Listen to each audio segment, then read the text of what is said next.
Daniel McCrossan.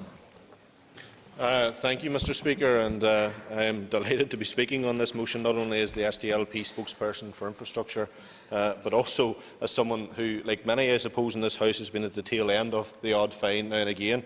I almost feel I own a part of tarmac in the Strabane car park outside of my office at this stage.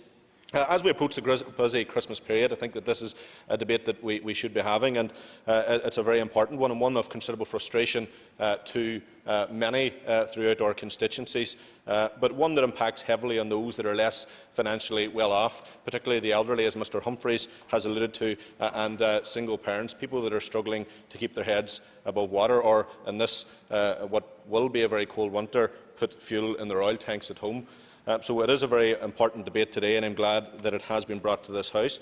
On-street parking is absolutely vital for many of our towns and villages in terms of effectively managing our flow of traffic and in supporting our local economy by providing parking access to our town centres.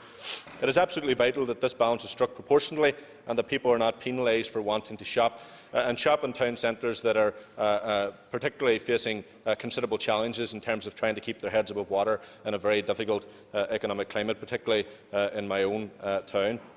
Mr Speaker, I must remind the Chamber that in 2012 fines were increased from £60 to £90, and the then DRD committee chair moved a motion to block this change. Ironically, that chair followed his party and voted against this amendment, yet here we are today with the DUP spinning dizzily around the proverbial roundabout, proposing this motion in which they could have prevented 4 years ago. So it's all saying that we're very concerned now, but 4 years too late, when many people have been facing considerable stresses in relation to what is a £90 fine. And make no mistake about it, Mr Speaker, it is a £90 fine, because the people out there that are struggling, people that are paid monthly, although there's a 14-week window, and that is the issue, many people can't afford to pay that within the 2 weeks, and I think no one in this House will disagree with that point. So if the Minister would consider that point in reviewing these circumstances. Mr Speaker, turning to today's motion, I am not wholly against on-street parking restrictions. This is vital for the proper flow of traffic through cities and town centres, particularly in Belfast, where there is considerable congestion, but each and every area has their own set of circumstances.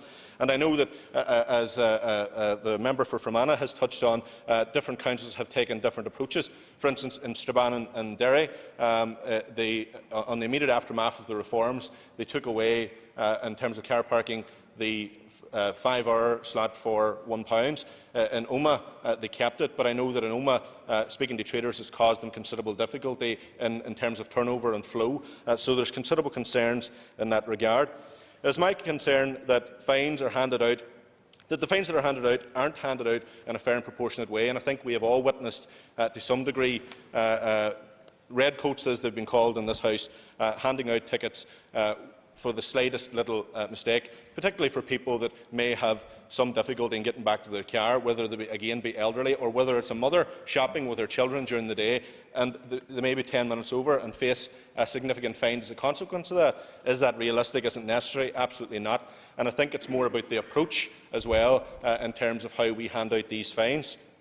I am aware that there are many in my own constituency who have questioned the integrity of parking enforcement officers, and I am sure, again, in terms of the red coats that are out there, the people that are out there, their job's not easy either. They're going by what they're told to do. Some go way beyond. You'd almost think they were commission-based, but absolutely. I agree that one of the reasons why people feel people question the integrity of the system, if not the people implementing it, is that in certain parts of Northern Ireland, your chances of being hit with a fine are considerably higher than in other parts of Northern Ireland. So the Lisburn Road has become something of a golden goose for the redcoats. Absolutely, there are certain areas, and I remember a particular member has an extra minute. Thank you, Mr. Speaker. A particular redcoat in the Strabane district that was almost handing them out like raffle tickets at one stage, and I think that our colleagues had to pull her back slightly because it does damage the safety of those people as well, because it is deeply frustrating being at the tail end of it on 1 or 2 occasions. Mr. Speaker, in terms of providing the first 30 minutes free of charge, I am fully in support of that, which would be a huge benefit for town centres such as Strabane and Omagh. I'm being parochial on that, but I'm sure right across the board many won't disagree. Absolutely. Could the member tell us how that would actually work in practice, especially if you have town centres that are packed? And I think you would probably have to triple the amount of red coats that you have to try and to keep the thing on balance. Well, every council area has a different approach to this. I'm aware of some council areas that have provided free parking and has worked considerably well, and that has put in those town centres at a more distinct advantage than, for instance, mine in Strabane or Roma. So we do need to address this, and I know that there's a more local approach that needs to be taken on it, but I do believe there could be some accommodation in relation to it, and I'm sure that, as Glenn Roberts alluded to today, it would be hugely welcome. Madam Principal Deputy Speaker, just concerned that the nature of the discussion that we've been having has been primarily, it sounds to me, in relation to off-street parking. Both motions in front of the House today are in respect of on-street parking and only on-street parking. So perhaps when members are addressing that issue, they could address that issue. Yes, and it's taken on board, but I think it's a wholehearted debate in relation to Can parking. the member bring generally his remarks to a close? I will indeed. Just in terms of the debate itself, I think we're all aware of the points and how it affects our constituents on the ground, and that the fines are far too heavy. The member's time is up. And I would I call support the Ms Kelly amendment Armstrong. to the motion.